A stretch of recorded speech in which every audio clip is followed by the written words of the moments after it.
വ്യത്യസ്തമായ രീതിയിൽ മക്കളെ വളർത്തുന്ന താരങ്ങളോട് ഒരു പ്രത്യേക ഇഷ്ടമാണ് സോഷ്യൽ മീഡിയയിൽ എല്ലാവരും കാണിക്കാറുള്ളത്. അക്കൂട്ടത്തിൽ ഇപ്പോൾ ഏറ്റവും ഒടുവിൽ ശ്രദ്ധയാകർഷിച്ചു പിടിക്കുന്ന താരപുത്രിയായി മാറിയിരിക്കുകയാണ് നിലങ്ക നീരജ്, അതായത് നീരജ് മാധവിൻ്റെ മകൾ. വളരെ ഏറെ വൈകിട്ടാണ് നിലങ്കയെ സോഷ്യൽ മീഡിയയിൽ എല്ലാവരും ഏറ്റെടുക്കാൻ തുടങ്ങിയത്. നീരജ് മാധവ് സിനിമയിൽ ശ്രദ്ധ കേന്ദ്രീകരിച്ചുകൊണ്ടിരുന്നപ്പോൾ നിലങ്ക വളരെ ചെറിയ കുട്ടിയും അന്ന് സോഷ്യൽ മീഡിയയിൽ അത്ര ആക്റ്റീവായി ചിത്രങ്ങളൊന്നും തന്നെ കാണാത്തൊരു കുട്ടിയുമായിരുന്നു.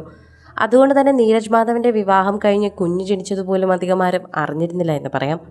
എന്നാൽ ഇപ്പോൾ നീരജിൻ്റെ ഭാര്യയും നീരജും മാറി മാറി മകളുടെ ഓരോ കഴിവുകൾ സോഷ്യൽ മീഡിയയിൽ പങ്കുവയ്ക്കുകയാണ്. ഒരു വീഡിയോ വൈറലായപ്പോൾ പഴയ കുറേയധികം വീഡിയോകൾ വൈറലാകുന്നുണ്ട്. ഇപ്പോൾ അതിൻ്റെ കൂടെയാണ് പരമസുന്ദരി എന്ന ഗാനത്തോട് ചുവട് വെച്ചുകൊണ്ട് നിൽക്കുന്ന നിലങ്കയുടെ ചിത്രങ്ങളും വീഡിയോകളും പുറത്തു വരുന്നത്. അമ്മയുടെ സഹായത്തോടെ സാരി ഉടുത്തു, ഞാനാണ് പരമസുന്ദരി എന്ന് പറഞ്ഞുകൊണ്ട് സിനിമയിലെ അതേ രംഗങ്ങൾ അതേപോലെ തന്നെ അഭിനയിച്ച് കാണിക്കുകയാണ് ഇപ്പോൾ ഈ സുന്ദരി.